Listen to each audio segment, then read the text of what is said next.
اللهم صل على محمد وآل محمد وعجل فرجهم. ما شاء الله لا حول ولا قوة إلا بالله العلي العظيم.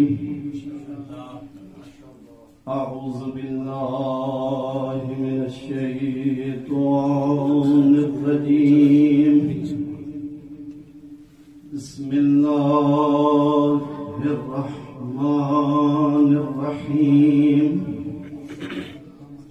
الحمد لله رب العالمين. الصلاة والسلام على أشرف الأنبياء والمرسلين خير المبشرين والمنذرين المخاطب بالطه والياسين النبي المؤيد ورسول المسدد المصطفى الأمجد المحمود الأحمد مولانا أبي القاسم مصطفى محمد. اللهم صل على محمد وآل محمد. الصلاة والسلام على أهل بيته الطيبين الطاهرين المعصومين. أما بعد فقد قال الله تبارك وتعالى في محكم كتابه المجيد. بسم الله الرحمن الرحيم. في بيوت أذن الله أن ترفع ويذكر فيها اسمه يسبح له فيها بالغدو والآصال. آواز بلند صلوات. اللهم صل على محمد وآل محمد وعجل فرجهم. سب سے پہلے خداوند عالم کی بارگاہ میں التجا ہے کہ پروردگار بانیان مجلس کی طرف سے یہ فرش عطا بچھایا، خداوند عالم اپنی بارگاہ میں قبول فرمائے. آمین. اور مجھ حقیر کا پڑا اور آپ سب کا اس پاک فرش پہ آیا. خالق کائنات اپنی بارگاہ میں قبول فرمائے. آمین. اور پروردگار سے دعا ہے کہ پروردگار جناب زہرا کے صدقے خالق کائنات ہم سب کو محمد وآل محمد کی شفاعت نصیب فرمائے. آمین. اور پروردگار سے آخری دعا ہے کہ پروردگار یوسف زہرا کا جل ظہور ہو. آمین. اور ہم سب کو ان کے اعمال اور انصار میں خالق کائنات شامل فرمائے. آمین. دعاؤں کی قبولیت کے لیے بآواز بلند تر صلوات. اللهم صل على محمد وآل محمد. جو ہے نا میری طرف انشاءاللہ انشاءاللہ. زیادہ دیر زحمت نہیں دینی. ماشاءاللہ. اپنی گفتگو کا آغاز خداوند عالم کے شکر اور حمد کے ساتھ کرتے ہوئے بارگاہ رب العزت میں ہم سب مل کے یہی کہتے ہیں کہ پروردگار تیرا لاکھ لاکھ شکر ہے کہ آپ نے جوار امیر میں بیٹھ کر سیدہ کا پرسا اور سیدہ کی مجلس برپا کرنے کی توفیق عطا فرمائی. سبحان اللہ. خالق کائنات کا لاکھ لاکھ شکر اور حمد ہے کہ اس ہستی نے اہل بیت کے لیے، یوں کہوں اہل بیت کے ذکر کے لیے ان کو چنا جو اس ذکر کرنے کے اہل تھے.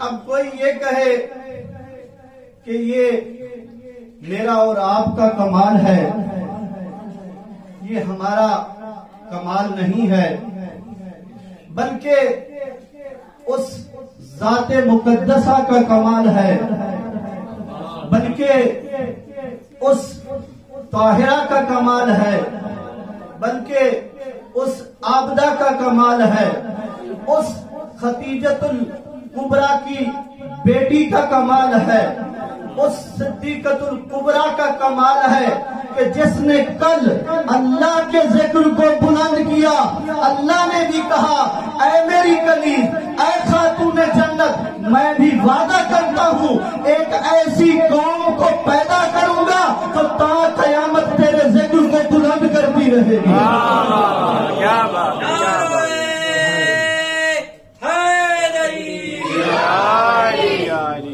مولا سلامت رکھے۔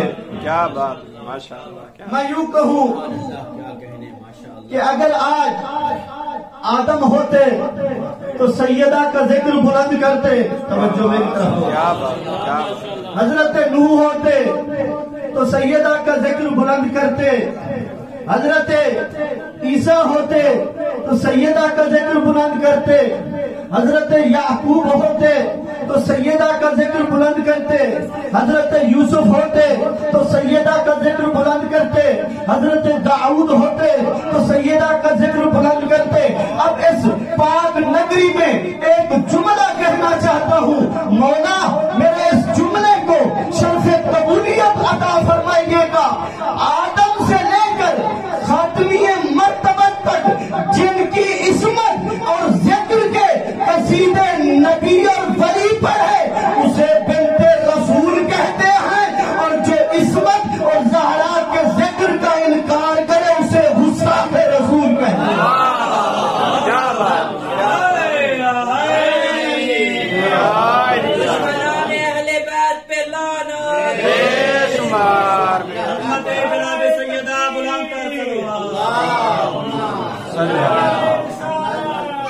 رسول اللہ معذرت اگر آگے آ جائیں بسم اللہ آگے بلند ترین صلوات محمد وعجل۔ عزیزہ میں گرامی قدر، ہم ذکر سیدہ اس لیے برپا نہیں کرتے کہ ہمیں مال و زر ملے، ہمیں دولت ملے، ہم ذکر سیدہ اس لیے کرتے ہیں تاکہ دنیا والوں کو پتا چلے کہ زہرا کا قاتل کون ہے، قاتل کون ہے، مقتولہ کون ہے۔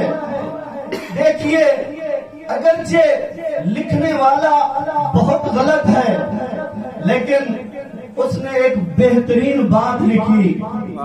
وہ کہتا ہے کہ سیدہ کے شہید ہونے کے بعد، امام حسین علیہ السلام کے شہید ہونے کے بعد اگر عشرہ محرم کی مجالس نہ ہوتی اور یہ ایام فاطمیہ نہ ہوتے تو نہ حسین کے قاتل کا پتہ چلتا، نہ زہرا کے قاتل کا پتہ چلتا۔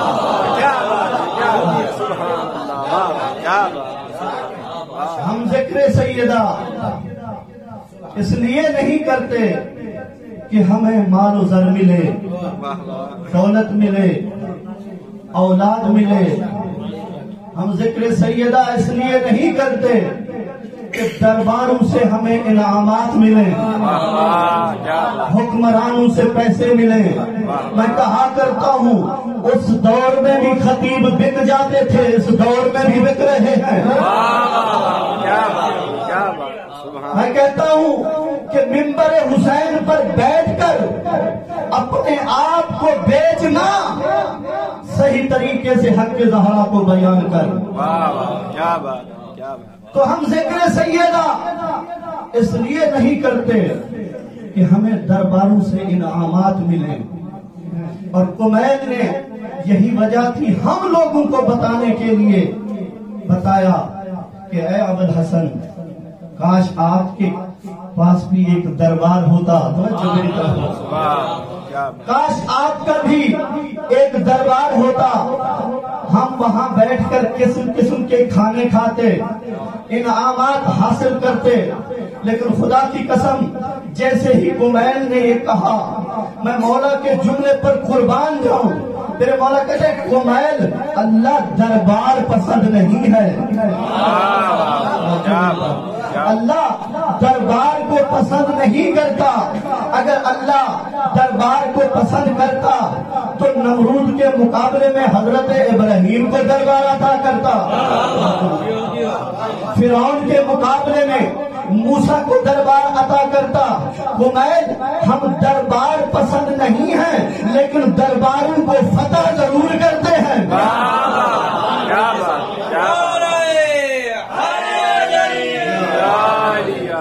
مولا نے پھر پلٹ کر کہا کہ اے کمیل, اگر اللہ کو دربار پسند ہوتا تو اللہ میرے لیے نور کا منبر سجاتا, ہیرے اور جواہرات کی کرسیاں سجاتا, اور جبرائیل اور میکائیل کو میری نوکری کے لیے بھیجتا, زمین کو دیتا حکم, خزانے اگلتی, میں تقسیم کرتا. لوگ یہ کہتے کہ دنیا علی کے پیچھے اس لیے جا رہی ہے وہاں دولت بڑھ رہی ہے. اس کے بعد میرے مولا پلٹ کر کہتے ہیں, کمیل, دولت ملے یا نہ ملے, زر ملے یا نہ ملے, در ملے یا نہ ملے, مال ملے یا نہ ملے, اولاد ملے یا نہ ملے, لیکن عزت اسی در سے ملے گی. یہی وجہ ہے کہ بی بی نے کہا, الحمدللہ الذی جعل عین العزت من دارنا, کہ حمد ہے اس خدا کی کہ جس نے عزت کے سرچشمے ہمارے در سے جاری کیے.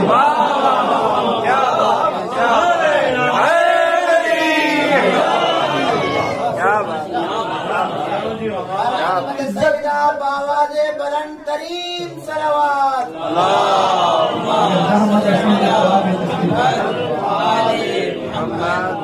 اور اس کے بعد بی بی نے فرمایا, الحمدللہ الذی ابتدا فضائلنا وانتہا علینا, کہ حمد ہے اس خدا کی کہ فضائل کی ابتدا بھی ہمارے در سے شروع ہوتی ہے اور انتہا بھی ہمارے در پر ہوتی ہے.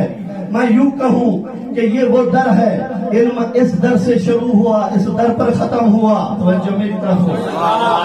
شرف اس در سے شروع ہوا, اس در پر ختم ہوا.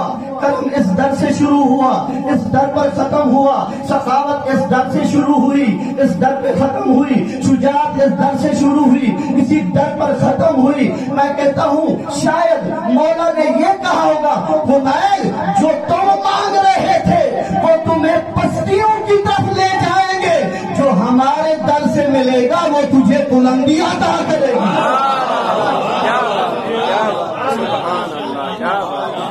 تو عزیزو, یہ در زہرا ہے جس پر فرشتے بھی جھکتے ہوئے نظر آتے ہیں, ولی بھی جھکتے ہوئے نظر آتے ہیں. میں یوں کہوں, مولا نے کہا ہوگا, کمیل, ہمارے در سے جو بھی ملے گا تجھے بلندی عطا کرے گا. تو اب جملہ کہنا چاہتا ہوں, اللہ بھی بلند ہے, اس کا گھر بھی بلند ہے, علی بھی بلند, اس کا گھر بھی بلند. اللہ اور اللہ کا گھر بلند ہے اس کی ذات کی وجہ سے, اور علی اور علی کا گھر بلند ہے صفات اور مظہر کی وجہ سے. اللہ اکبر, یا رسول اللہ, یا علی گھر بلند ہے, علی بلند ہے اس کی صفات اور مظہر کی وجہ سے. روایت میں ملتا ہے کہ جب میرے مولا امام باقر علیہ السلام کے پاس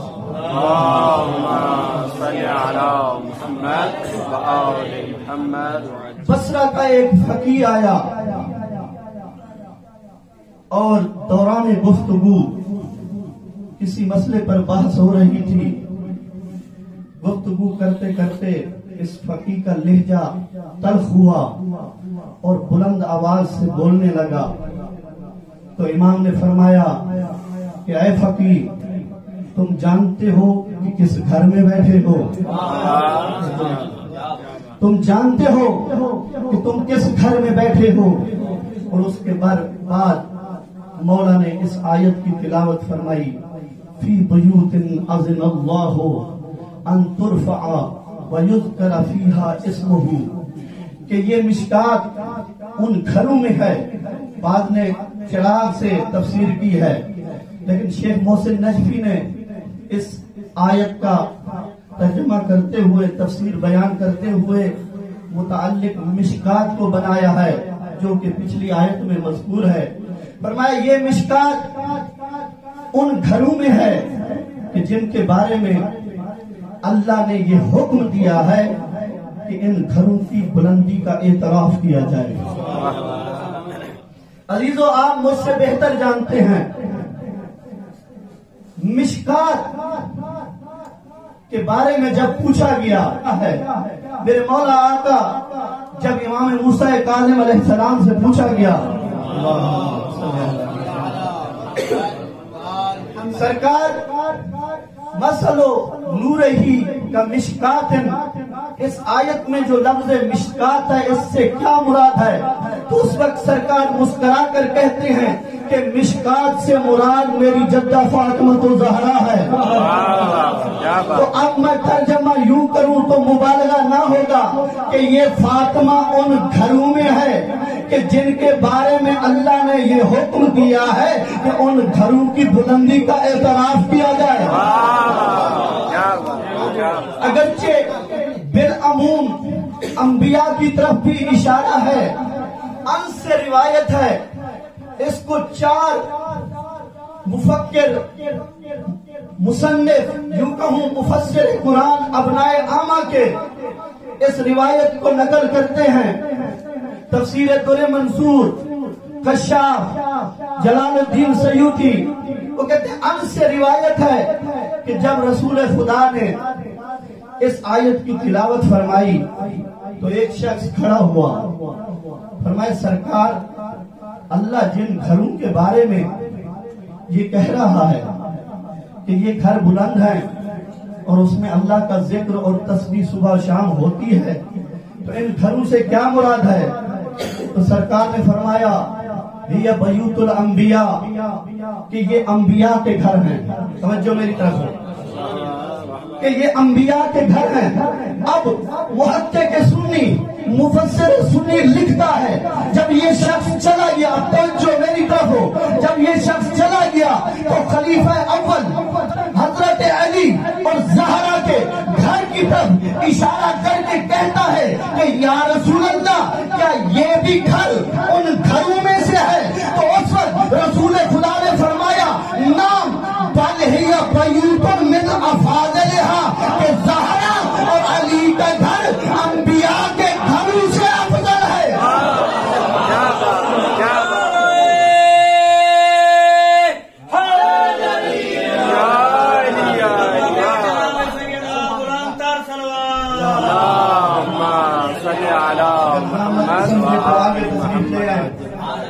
آواز بلند تر صلوات.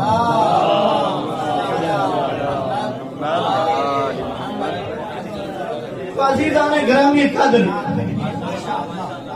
یہ گھر والے بھی افضل ہیں. توجہ میری طرف ہو، یہ گھر بھی انبیاء کے گھروں سے افضل ہیں. تو مجھے کہنے دیجئے اور 14 صدی کے ملا جن کے گھر انبیاء کے گھروں سے افضل ہو سکتے ہیں تو کیا گھر والے افضل نہیں ہو سکتے؟ میں نہیں کہہ رہا بلکہ سند معتبرہ امام رضا علیہ السلام سے روایت ہے. اللهم صل على محمد. امام رضا علیہ السلام فرماتے ہیں کہ مولا امیر کائنات نے رسول خدا سے پوچھا یا رسول اللہ جبرائیل افضل ہے یا ہم افضل ہیں؟ سنی ہوئی روایت ہے، لیکن افضلیت کو بیان کرتا جاؤں کہ یہ وہ ہیں کہ جن کے گھر انبیاء کے گھروں سے بھی افضل، انبیاء سے بھی افضل ہیں۔ جیسے ہی علی ابن ابی طالب نے رسول خدا سے پوچھا کہ سرکار جبرائیل افضل ہے یا ہم افضل ہیں، خدا کی قسم رسول خدا نے فرمایا کہ اے ابوالحسن تو جبریل کی کیا بات کرتا ہے، یہ تو فرشتے ہمارے در کے نوکر ہیں، یہ ہمارے در کے نوکر ہیں۔ اب ایک روایت بیان کرتا جاؤں کہ مسجد نبوی ہے، صحابیوں سے بھری ہوئی ہے۔ ایک مرتبہ رسول نے اپنے پیارے صحابی کو بلایا، فرمایا یا ابو ذر جلدی آ، بات سن، جاؤ علی کو بلا کر لے آؤ۔ جب میرے مولا امیر کائنات در زہرا پر پہنچے، دروازہ کھٹکھٹایا، میرے مولا نے کہا ابو ذر اندر آ جاؤ۔ جیسے ہی ابو ذر اندر داخل ہوئے، کیا دیکھا کہ چکی خود بخود چل رہی ہے، کوئی چلانے والا نہیں ہے۔ جیسے ہی دیکھا حیران ہو پریشان ہو گیا، چکی کا چلانے والا بھی کوئی نہیں ہے، خود بخود چل گئی ہے۔ مولا امیر کائنات کو لے کر مسجد نبوی میں آیا، رسول خدا نے جب اس ابو ذر کے چہرے کی طرف دیکھا، فرمایا ابو ذر پریشان کیوں ہو؟ اس وقت ابو ذر نے یہ واقعہ بتایا، فرمایا یا رسول اللہ آپ نے کہا علی کو بلا کر لے آؤ۔ جیسے ہی میں علی کے گھر داخل ہوا، کیا دیکھا کہ چکی خود بخود چل رہی ہے، کوئی چلانے والا نہیں ہے۔ تو اس وقت رسول خدا نے فرمایا یا ابا ذر لا تعجب ان للہ ملائکۃ سیاحون وموکلون بمعونۃ آل محمد۔ اے ابو ذر تعجب نہ کر، یہ فرشتے اللہ کی طرف سے سیاح ہیں اور ان کو ہماری خدمت کے لیے موکل کیا گیا ہے۔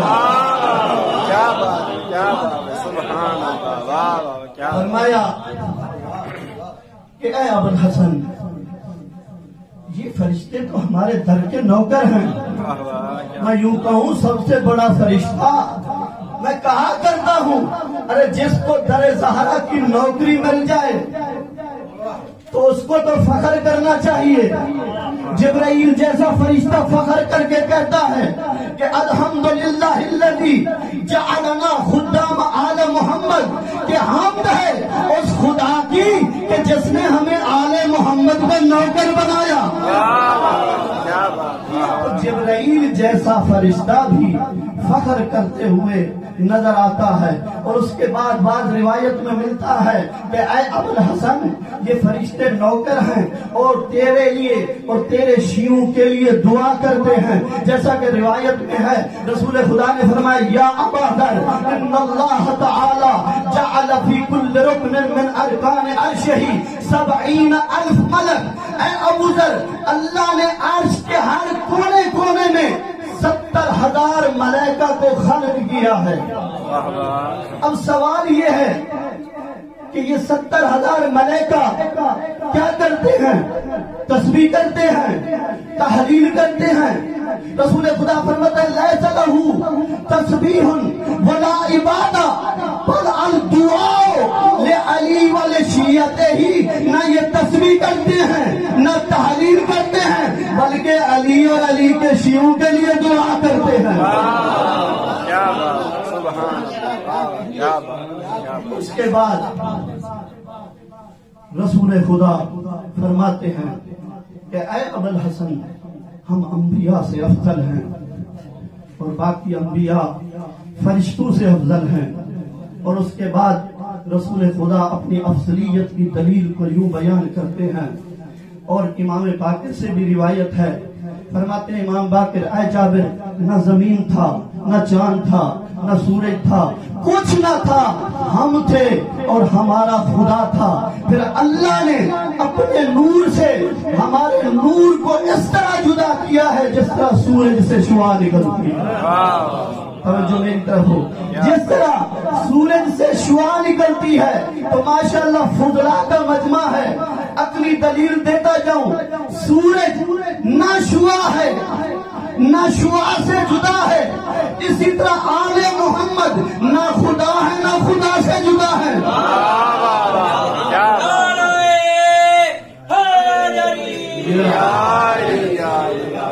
دوسری دلیل تو میں یوں کہوں جس طرح شعاع کے ذریعے سورج کی پہچان ہوتی ہے اسی طرح آل محمد کے ذریعے خدا کی پہچان ہوتی ہے. کیا بات سبحان اللہ. فرمایا نحن مظہر العجائب ہم اللہ کے مظہر ہیں. تو عزیزو اللہ تعالی اس روئے زمین پر کچھ گھروں کو بلند کر رہا ہے. ہر گھر کو نہیں بلکہ اس گھر کو یذکر فیہا اسمہ کہ جس میں اللہ کا ذکر کیا گیا ہو. یسبح لہ فیہا بالغدو والآصال کہ جن گھروں میں صبح و شام اللہ کی تسبیح کرنے والے ہوں.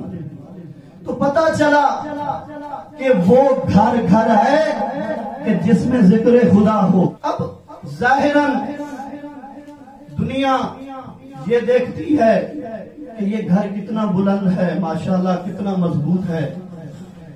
آپ یہ نہ دیکھیں کہ یہ گھر کتنا بلند ہے کتنا مضبوط ہے کتنی بلڈنگیں بنی ہوئی ہیں بلکہ اگر یقین نہیں آتا تو مکہ چلے جائیں. توجہ میری طرف ہے. مکہ چلے جائیں. مکہ کے برابر میں ایک بلڈنگ بنی ہوئی ہے جو ایک بادشاہ کی ہے تقریباً 100 منزلہ ہے. اس پر ایک گنبد بھی بنا ہوا ہے اور وہ کس کی ہے ایک بادشاہ کی ہے.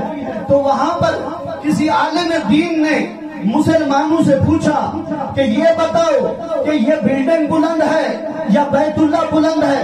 تو اس نے کہا کہ یہ بادشاہ کی بلڈنگ بلند ہے.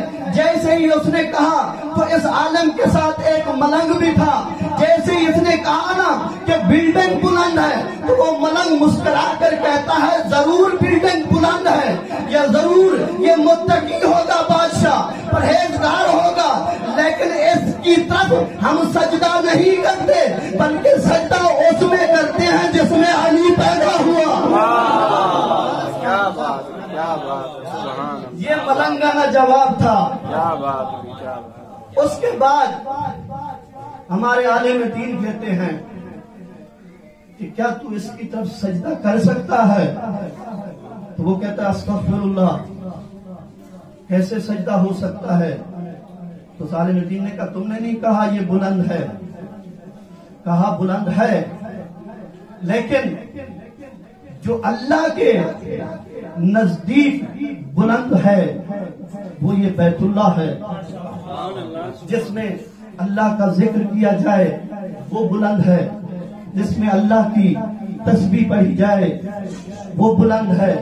مفسرین کہتے ہیں یہاں گھروں کا تذکرہ کل کے مقابلے میں جز کا ہے ورنہ جہاں پر بھی ذکر خدا ہو جائے ذکر تسبیح پروردگار ہو جائے تو وہ بلند ہو جاتی ہے.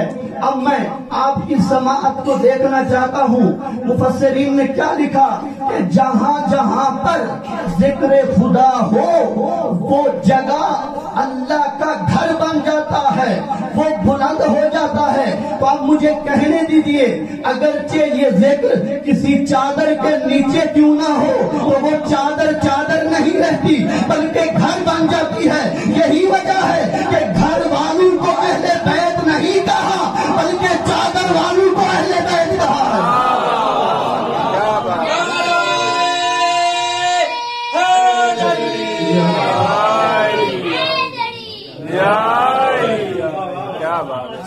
دیکھیے اگر میرا گھر بنا ہوا ہے یا آپ کا بنا ہوا ہے جس میں آپ کی اجازت کے بغیر کوئی اندر آ نہیں سکتا تو اس گھر کی چھت کے نیچے اگر آپ گھر بنائیں اور اس میں اپنی فیملی کو رکھیں تو لوگ تعجب سے کہیں گے کہ اے مولانا صاحب گھر میں گھر کیوں بنایا. توجہ میری طرف ہو. گھر میں گھر کیوں بنایا. ارے جس در کے نگہبان فرشتے ہوں توجہ میری طرف ہو جس گھر کے نگہبان فرشتے ہوں ان کی اجازت کے بغیر فرشتہ بھی داخل نہ ہو تو میں کہتا ہوں یا رسول اللہ پھر کیا وجہ ہے کہ اپنے گھر کے نیچے پھر چادر کا گھر کیوں بنایا؟ پھر چادر کا گھر کیوں بنایا؟ شاید رسول خدا کہیں گے کہ ایک زمانہ آئے گا کہ جو گھر کی چھت کے نیچے رہنے والی ہیں یہ دعویٰ نہ کر دے کہ ہم بھی اہل بیت سے ہیں۔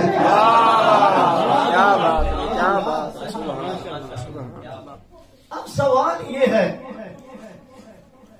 کہ رسول نے چادر کا گھر کیوں بنایا؟ اس واقعے کو تفسیر انوار النجف میں بھی ذکر کیا گیا ہے کہ جب حضرت اسماعیل اور حضرت ابراہیم نے کعبہ کی تعمیر کو مکمل کر لیا، اس کے بعد ایک قبیلہ آباد ہوا، انہوں نے گھر ویسے بنائے جیسے بیت اللہ کا حجرہ بنا ہوا ہے۔ توجہ میری طرف ہو، ذمہ داری سے کہہ رہا ہوں، انہوں نے گھر ایسے بنائے جس طرح کعبہ بنا ہوا ہے۔ اب حسین بجارہ علامہ لکھتے ہیں کہ دور سے جب ایک قافلہ وہاں پر پہنچا تو ان کو پتہ نہیں چل رہا تھا کہ اللہ کا گھر کون سا ہے، لوگوں کا گھر کون سا ہے۔ تو وہاں پر اس قبیلے والوں کے ایک شخص سے پوچھا کہ یہ بتاؤ بیت کہاں ہے، اللہ کا گھر کہاں ہے؟ تو ہر دور میں مسخرے ہوتے ہیں، کسی نے مذاق کیا کہ فلاں شخص کا گھر ہے، تو وہ لوگ آئے اس کے گھر کا طواف کر کے بوسہ دے کے چلے گئے۔ حضرت اسماعیل کا ایک ماننے والا آیا، انہوں نے کہا یا نبی اللہ غضب ہو گیا، ایک قافلہ آیا تھا وہ کسی کے گھر کا طواف کر کے چلے گئے ہیں، آپ یہ کریں کہ آج سے بیت اللہ پر کوئی علامت لگا دیں تاکہ دور سے آنے والوں کو پتہ چل جائے کہ یہ بیت اللہ ہے اور یہ لوگوں کے گھر ہیں۔ تو اس وقت توجہ اب میری طرف ہو، تو اس وقت علامہ حسین بجارہ لکھتے ہیں کہ جناب اسماعیل نے اپنی والدہ کی چادر کو لیا، توجہ میری طرف ہو، اپنی والدہ کی چادر کو لیا۔ دو روایتیں ہیں کہ اس چادر کو دروازے پر لٹکایا، دوسری روایت ہے کعبہ پر لٹکایا۔ تو میں کہتا ہوں اے نبی اللہ اسماعیل، آپ نے والدہ کی چادر ڈال کر لوگوں کو یہ بتایا کہ اے دنیا والوں یہ بیت اللہ ہے، اے دنیا والوں یہ بیت اللہ ہے۔ تو اب میں جملہ دینا چاہ رہا ہوں، دیکھتا ہوں کس کی سماعت بلند ہے۔ تو حضرت اسماعیل نے اپنی ماں کی چادر ڈال کر یہ بتایا کہ اے دنیا والوں دھوکے میں نہ آنا، یہ بیت ہے۔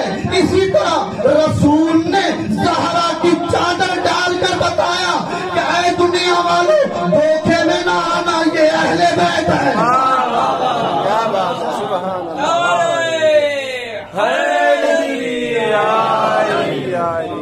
کیا بات ہے، سبحان اللہ، ماشاء اللہ ماشاء اللہ۔ تو زہرا کی چادر نے بتایا کہ یہ اہل بیت ہے۔ عزیزو آپ مجھ سے بہتر جانتے ہیں، جب اس چادر کے نیچے اہل بیت آئے تو جبرائیل جیسا فرشتہ بھی کہنے لگا یا رب ومن تحت الکساء، اس چادر کے نیچے کون ہیں؟ تو اللہ نے تعارف فرمایا ہم فاطمہ تو ابوہا و بعلہا و بنوہا، کہ فاطمہ کے بابا ہیں، فاطمہ کے شوہر ہیں، فاطمہ کے بچے ہیں۔ اب سوال یہ ہے، آپ مجھ سے بہتر جانتے ہیں کہ یہاں اللہ نے زہرا کے نام سے باقی پنجتن پاک کا تعارف کیوں کرایا؟ جبکہ آدم سے جب پوچھا جا رہا تھا، بتایا جا رہا تھا، جب آدم نے پوچھا ان نور کی طرف دیکھ کر پروردگار یہ نور کس کے ہیں، تو وہاں پر اللہ نے اپنے نام سے تعارف فرمایا کہ انا محمود ھذا محمد و انا اعلی ھذا علی و انا فاطر ھذا فاطر۔